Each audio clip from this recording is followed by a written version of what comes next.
In today's video, I'm going to teach you how to link connect Google Drive to Microsoft Outlook. By the end, you'll be able to share a Google Drive file in an Outlook email using a simple, secure link, so your recipients can access the content without large attachments clogging their inbox. First, open Outlook Mail in your browser and sign in if you're not already. From your mailbox, select New Mail to start a fresh message. Click inside the body of the email so your cursor is ready where you want the link to appear. This makes it easier to paste the link exactly where it belongs and add any context around it. Now switch to Google Drive in another tab, locate the file you want to share. This could be a document, a spreadsheet, a slide deck, or even a folder.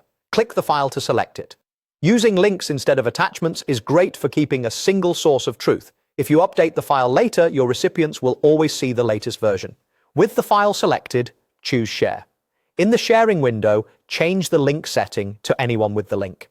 This is the key step that ensures people who receive your email can open the file without asking for access or having to sign in with a specific account. If you don't see this option, your organization may restrict link sharing, so you might need to check with your admin before proceeding. Once you've set it to anyone with the link, click Copy Link. Google Drive will put the shareable link on your clipboard so it's ready to paste. After that, click Done to close the sharing window. The link remains active based on the permissions you just applied, and you can always change or revoke it later from the same share menu if needed. Head back to Microsoft Outlook and paste the link into the body of your email. You can place it on its own line for visibility or introduce it with a short sentence like, "Here's the Drive link to the file."